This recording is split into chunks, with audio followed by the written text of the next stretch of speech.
মা, এই কেন এই স্কুলে না পড়ার আবার কি হয়েছে? কিছু হয়েছে নাকি? এই বালা কিছু হয়েছে মানে? আমার স্কুলে 3 মাসের ফিস বাকি আছে। এই কালকে থেকে স্যার আমাকে স্কুলে যেতে মানা করেছে। এই মাসের পুরো মাইনেটা আমি না পেলে খুব বিপদে পড়ে যাবো দাদা। আর নাতির স্কুলের ফিস দিতে হবে। অন্য কোনো মাস হলে আমি তোমাকে এইভাবে বলতাম না দাদা। আসলে বুঝতেই তো পারছো, বাড়িতে আমি একা ইনকাম করি তো। তা তোমার সংসারে যখন এতই অভাব, তখন তোমার বউটাকেও তো একটা ব্যবসায় খাটাতে পারো নাকি?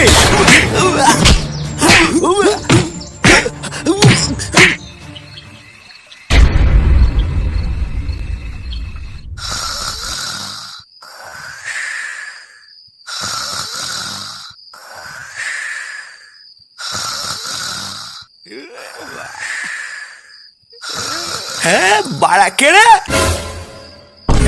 চোদনা খেয়ে দেয়, কোনো কাজ নেই নাকি বড়া?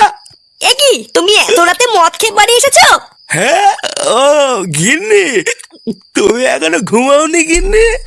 আরে আমার জীবনের তো গুষ্টির গুদ মারা হয়েই গেছে, এবার কি তুমিও না ঘুমিয়ে নিজের জীবনে গাড় মারবা নাকি?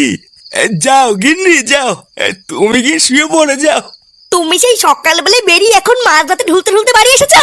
ঘরে এক ফোঁটাও চাল নেই, ডাল নেই, কালকে কি খাবো তার কোনো ঠিক নেই, আর তুমি মাঝরাতে ফুর্তি করে বাড়ি ফিরলে?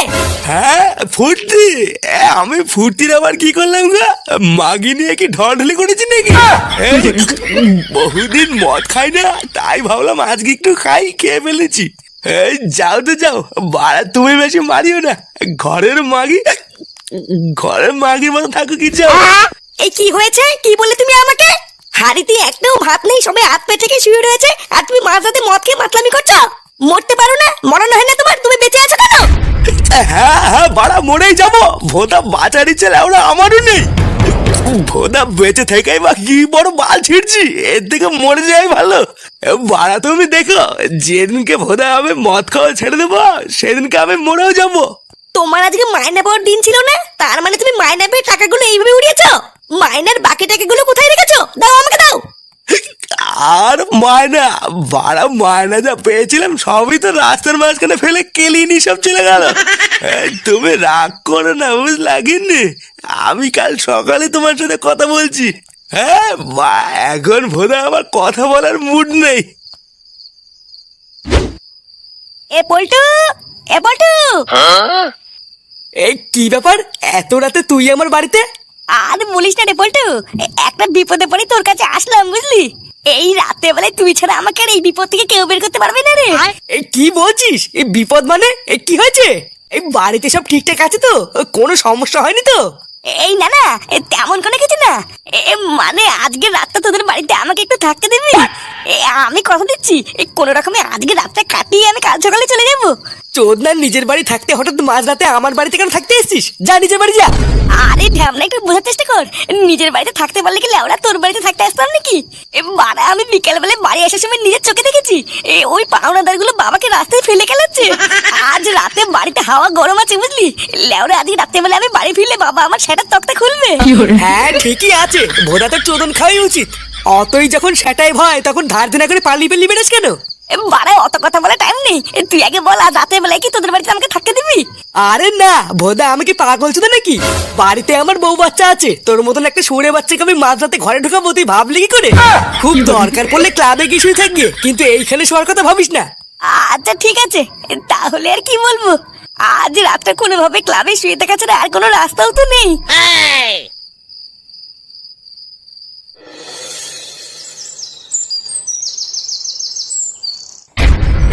ছাড়ুন ছাড়ুন, আমি আপনার দুটো পায়ে পড়ছি, এমন করবেন না। আমি আপনাকে কথা দিচ্ছি, আমি আপনার স্কুলের সম্পূর্ণ ফিসটাই খুব তাড়াতাড়ি দিয়ে দেবো, কিন্তু আপনি আপনার নাতিকে তাড়াবেন না স্যার। দেখুন নাটুবাবু, আপনি তো বুঝতেই চাইছেন না, আমাদের স্কুলের তো একটা নিয়ম আছে নাকি। এই স্কুলটা তৈরি করা হয়েছে গ্রামের বড়লোক বাচ্চাদের জন্য, সেটা তো আপনি জানেন। এখন প্রতি মাসে যদি আমরা স্কুলের ফিসটাই না নেই, তাহলে কি করে চলবে বলুন তো? আমি জানি স্যার, আমি সবই জানি। আপনি আমাকে কটা দিন সময় দিন স্যার, আমি আপনার স্কুলের সম্পূর্ণ ফিসটাই দিয়ে দেবো। আমরা সামান্য গরিব মানুষ, অনেক আশা নিয়ে আপনাদের স্কুলে আমাদের ছেলে মেয়েকে ভর্তি করাই। এখন আপনারা যদি আমাদের কষ্টটা না বোঝেন, তাহলে কি করে হবে? এই আমি নিজে আপনার কাছে কথা দিচ্ছি স্যার, আমি আপনার স্কুলের সম্পূর্ণ ফিসটাই খুব তাড়াতাড়ি দিয়ে দেবো, কিন্তু আমি আপনার পায়ে পড়ছি স্যার। ততদিন আপনি আমার নাতিকে স্কুল থেকে তাড়াবেন না, ওকে আপনার স্কুলে একটু আসতে দিন। আহা নাটু বাবু, আপনি তো বুঝতেই চাইছেন না, এই সবের কোনো কিছুই আমরা হাতে নেই, বুঝলেন তো? এই সবই ওপর থেকে দিদি ভাইপোর আদেশ, তারা যা বলবে আমি তো তাই করবো নাকি। এই দাদু, তুমি উঠে আসো তো, এই ভোদার স্কুল তোদের টাইম নেই। বালা গ্রামে কি স্কুলের অভাব নাকি যে এই স্কুলেই পড়তে হবে? অমন বলে না দাদু ভাই, এই স্কুলটা হলো গ্রামের সব থেকে ভালো স্কুল, বুঝলা? এই স্কুলে পড়লে তুমি বড় হয়ে বড় কিছু হবা। এই ভোদার স্কুলে পড়ে বড় কিছু না বাল হবো? বালা 1 বছর ধরে পড়ে এখনো পর্যন্ত অওয়াই শিখতে পারলাম না, আমার নাকি ভালো স্কুল। শুনেছেন ওর কথাবার্তাগুলো শুনেছেন? এরপরও কি আপনি সেই একই কথা বলবেন? মাসে 30 দিনের ভিতরে 25 দিনই ওই স্কুলে আসে না, তা অওয়াটা কি করে শিখবে বলুন তো? না না নাটু বাবু, আপনি আপনার নাতিকে নিয়ে চলে যান, এইখানে আর আমার কিছুই করার নেই। যেই দিনকে স্কুলে সম্পূর্ণ ফিস দিতে পারবেন সেই দিন কি আপনার নাতিকে পাঠাবেন, তার আগে আর পাঠিয়ে লাভ নেই।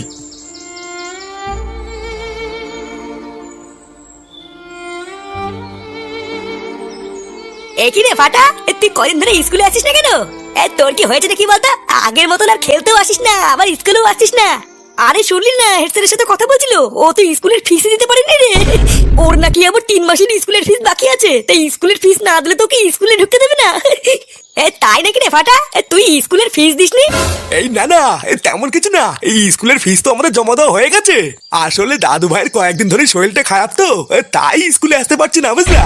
তোমরা এইসব নিয়ে একদম চিন্তা করো না, তোমাদের বন্ধু আবার খুব তাড়াতাড়ি তোমাদের সাথে স্কুলে আসবে।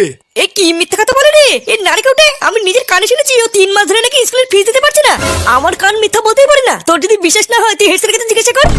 আচ্ছা তাহলে তোমরা গল্প করো, এখন আমরা যাই, বুঝলা? এই চলো দাদু ভাই, এখন আমরা বাড়ি যাই, তোমার শরীরটা একটু ভালো হলে তারপর স্কুলে আসবা।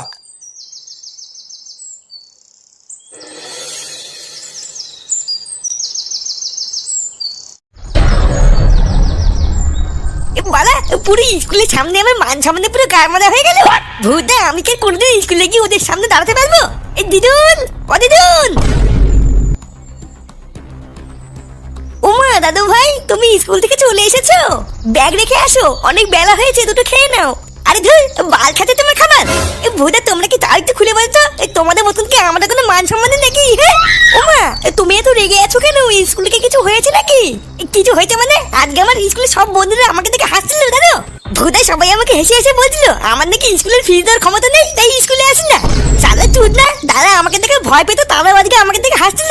ভূতা, আমাকে কোনো মান সম্মান নেই নাকি? হ্যাঁ এই দেখো দিদুন, আমি কিন্তু তোমাকে পরিষ্কার বলছি, এই কালকের মধ্যে যদি আমার স্কুলের ফিস না দাও তাহলে কিন্তু আমি সুইসাইড করবো। হ্যাঁ ওমা, এইসব কি উল্টোপাল্টা কথা বলছো তুমি দাদু ভাই? এইসব কি বলতে আছি নাকি? তোমার দাদু কোথায়? দাদু তো তোমার সাথেই গেছিল।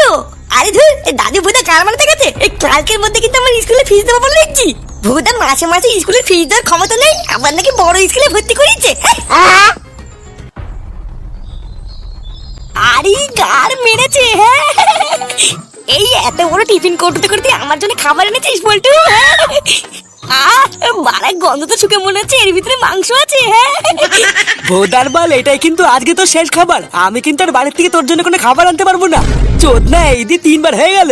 আমি কি তোর চাকর চুদা নাকি যে তোর জন্য খাবার এনে দেবো? আরে ঢ্যামনা, তোরা হচ্ছিস আমার বন্ধু, আমার বিপদের দিনে তোরা এইটুকু করবি না তো কে করবে? হ্যাঁ আরে ধর, তোর মতন বালের বন্ধু আমার চুদার দরকার নেই। নিজে গাড় পেঁয়াজি মেরে বাড়ি যাবি না, এখানে গা ঢাকা দিয়ে বসে থাকবি আর আমি চাকর চুদার মতন তোর জন্য খাবার এনে দেবো? বালের কথা নাকি? দেখ, আমার বউ কিন্তু আমাকে পরিষ্কার বলে দিয়েছে তোর মতন বাল ছেলের জন্য দিনে 3 বেলা হাত পুড়িয়ে রান্না করতে পারবে না। তাই গাড় মারি নিজের খাবারটা নিজে খুঁজে নিয়ে গিয়ে তোর জন্য আমি খাবার আনতে পারবো না। কি বাড়া, সকাল একবার বিকাল একবার বালের দুটো খাবার পাঠিয়ে তোর বউ আমাকে বাল চাল বলেছে? চোদনার বাল, তোর বাড়ি থেকে আমি রোজ খেতে যাচ্ছি নাকি রে? আজকে বিপদে পড়েছি বলে তো খাচ্ছি, তার জন্য আবার এত বড় কথা? দেখ ফুটো, এখানে রেগে যাওয়ার কিছু নেই। পল্টুদার বোর্ড জেগে আমার বউ হলো একই কথা বলতো। তোর বাড়িতেও বউ বাচ্চা মা বাবা সবাই আছে, তারপরেও কেন অন্য কেউ তোর জন্য খাবার করে দেবে বলতো? শালা চোদ না, আমার বোধা সারা বোধা একদিন একটু খাবার খেয়েছি বলে এত বড় একটা কথা শুনতে হলো। ঠিক আছে বোধা, আজকেও সন্ধ্যার মধ্যে আমি বাড়ি চলে যাবো। তোদের এই বালের খাবার আমি আর খাবোই না। আর বোকাচোদা গুলো তোরাও মনে রাখবি, আমার নাম কিন্তু ফুটো। আমার বিপদের সময় তোর এই ব্যাপারগুলো আমার কিন্তু মনে থাকবে। সেগো মানে নি, একটা সুযোগ পাই এর জবাব তো আমি দেবই।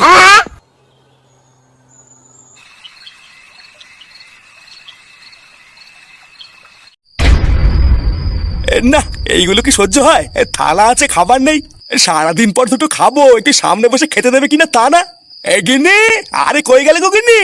আরে বসে আছি তো, খাবার দেবে তো নাকি? গিন্নি, আরে কই গেলে? এই কি হয়েছে গো? কি হয়েছে? এত চিল্লাচ্ছ কেন? আরে বাবা, চিল্লালাম কোথায়? তোমাকে তো শুধু একটু ডাকছিলাম। সারাদিন পর দুটো খেতে বসলাম, তা আমার হাতের কাছে তো সবকিছু আগিয়ে দেবে নাকি? অত আগিয়ে দেওয়ার কি আছে? সারাদিন কি এমন বাল ছেড়ো যে তোমার হাতে হাতে সবকিছু আগিয়ে দিতে হবে? 3 বেলা থালা ভরে গেলা ছাড়া তুমি সংসারে আর কোন কাজটাই বা আসো যে তোমাকে 3 বেলায় থালা সাজিয়ে দেবো? তুমি অত রেগে যাচ্ছ কেন গিন্নি? তুমি তো জানো যে তুমি সামনে বসে খেতে না দিলে আমার পেটই ভরে না। থাক, আজকে আর তোমার কোনো খাবার দিতে হবে না, আমি নিজের হাতেই সব নিয়ে নিয়ে খাচ্ছি। হ্যাঁ হ্যাঁ খাও, পুরো সংসারটাকে তো চিবি চিবি খেলে, আর কি বা খাওয়ার বাকি আছে তোমার? সারা জীবনে অনেক বাল ছেড়েছো, এখন তো খাওয়া ছাড়া তোমার আর কোনো রাস্তাও নেই। এই সব তুমি কি উল্টো পাল্টা বলছো গিন্নি? আমি তো কিছুই বুঝতে পারছি না। কিছুই বুঝতে পারছো না? না তুমি কিছুই বুঝতে পারছো না? রাস্তাঘাটে কারোর কাছে তোমার কোনো সম্মান থাকবে না থাক, আমাদের তো আত্মসম্মান বোধ আছে নাকি?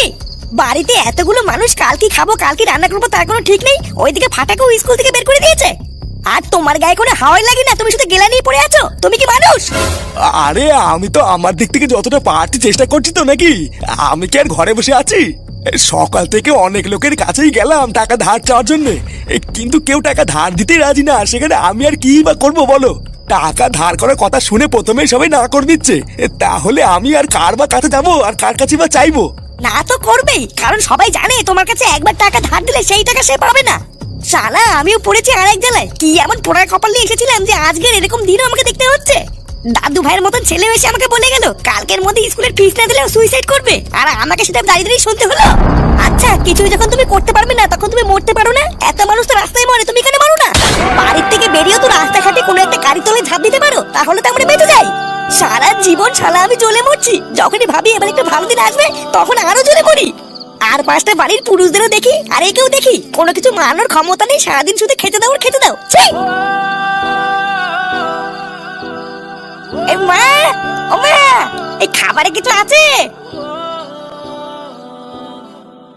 কি হলো নাকি? আমি তো তোমাকে একটা কথা জিজ্ঞাসা করছি নাকি, উত্তর দিতে পারছো না?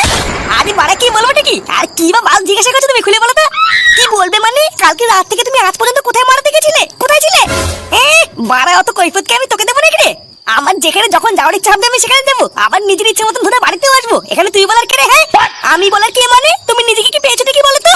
সারাদিন শুধু এদিকে ওদিকে গায়ে হাওয়া লাগিয়ে ঘুরে বেড়াও, আর বাড়িতে কি হচ্ছে কি না হচ্ছে তুমি সেদিকে কি খেয়াল রাখো? এই দেখ বড়া, রাত করে চিল্লে আমার মেজাজটা কিন্তু খারাপ করিস না বলে দিচ্ছি। ভুদা একটা ইম্পর্টেন্ট কাজ করে এত রাতে বেলা বাড়ি ফিরেছি, কোথায় আমার পাটা টিপে দেবে কিনা, আর মাকে গলা আসো না। বেশি না আমারই, আমার জন্য খাবার নিয়ে গিয়ে খিদে সেটা চলে যাচ্ছে। আর এই গারমানি ছেলে দেখাই বসে বসে কি কথা শুনছিস না? হ্যাঁ, যা দাদুর কাছে যা। চুদ না, বড় মাঝির বানিয়ে এসেছে উনি। মানচতে কি বললে? আচ্ছা, কিছু যখন তুমি করতে পারবে না তখন তুমি মরতে পারো না? এত মানুষ তো রাস্তায় মরে, তুমি কেন মারো না? বাড়ির থেকে বেরিয়েও তো রাস্তাঘাটে কোনো একটা গাড়ি তলে ঝাঁপ দিতে পারো, তাহলে তো আমরা বেঁচে যাই। আর 5টা বাড়ির পুরুষদেরও দেখি আর একেও দেখি, কোনো কিছু মানানোর ক্ষমতা নেই, সারাদিন শুধু খেতে দাও আর খেতে দাও। ছি!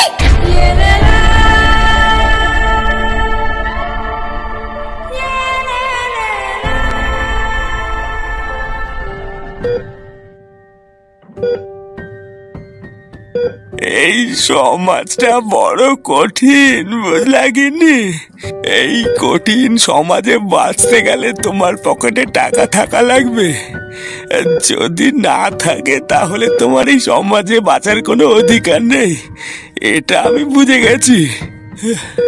সারা জীবন সংসারের হাল একা টেনে গেছি, কোনো সময় নিজের কথা ভাবিনি, তবু শেষ বয়সে এসে তোমাদের মন পেলাম না গো গিন্নি। এটাই হয়তো হওয়ার ছিল, তাই জন্যই তো হলো।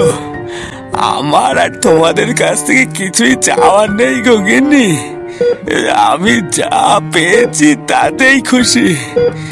একজন বাবা হয়ে, একজন স্বামী হয়ে আমি তোমাদের জন্য কিছুই করতে পারলাম না গিন্নি, আমি তোমাদের জন্য কিচ্ছু করতে পারলাম না। আমাকে ক্ষমা করে দিও তোমরা গিন্নি, আমাকে তোমরা ক্ষমা করে দিও।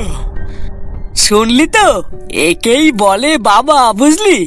এত বয়স হয়ে যাওয়ার পরও কাকু বুকের রক্ত মুখে তুলে সংসারের জন্য কাজ করছে, আর তুই কি করছিস? সারাদিন শুধু গায়ে হাওয়া লাগিয়ে ঘুরে বেড়াচ্ছিস আর বাড়ি গিয়ে 3 বেলা খাচ্ছিস। বাবা হওয়া অত সহজ না রে ফুটো, বাবা হতে গেলে না অনেক দায়িত্ব নিতে হয়, বুঝলি? তুইও তো বাবা হয়েছিস, তা তুই একবার নিজেকে আয়নায় দেখ না, আর দেখ আর ভাব যে তুই বাবা হয়ে নিজের ছেলের জন্য কি করেছিস, আর কাকু বাবা হয়ে নিজের ছেলের জন্য কি করছে। তোর মতন একটা ছেলে থাকা সত্ত্বেও কাকু সংসারে এত ঝড়ঝাপটা একা কি করে সামলাবে বলতো? কপালের জোরে এবার কাকুর কিছু হয়নি ফুটো, কিন্তু এর পরেও যদি এমন আরো একবার হয় তাহলে কিন্তু কাকু আর বাঁচবে না বলে দিলাম। আমি বিশাল বড় ভুল করে ফেলেছি রে পল্টু। সারাদিন আনন্দ ফুর্তি করতে করতে কোনো সময় বাবার দিকেই তাকাইনি। বিয়ে হয়ে গেছে, একটা ছেলেও হয়ে গেছে, তাও আমার এইটুকু মাল ওঠেনি যে আমি সংসারের জন্য কিছু একটা করি। আমার বিশাল বড় ভুল হয়ে গেছে রে পল্টু। তুই দেখিস কালকে থেকে আমি রোজ কাজে যাব, নিজের ইনকাম দিয়ে আমি সংসার চালাবো, বাবাকে আর কোনোদিন কোনো কাজ করতে দেবো না। এই তো এতদিন পর তুই একটা পুরুষ মানুষের মতন কথা বলেছিস ফুটো। বাবা, আমিও কালকে থেকে তোমার সাথে কাজ যাবো কিন্তু। এই মেরেছে, হ্যাঁ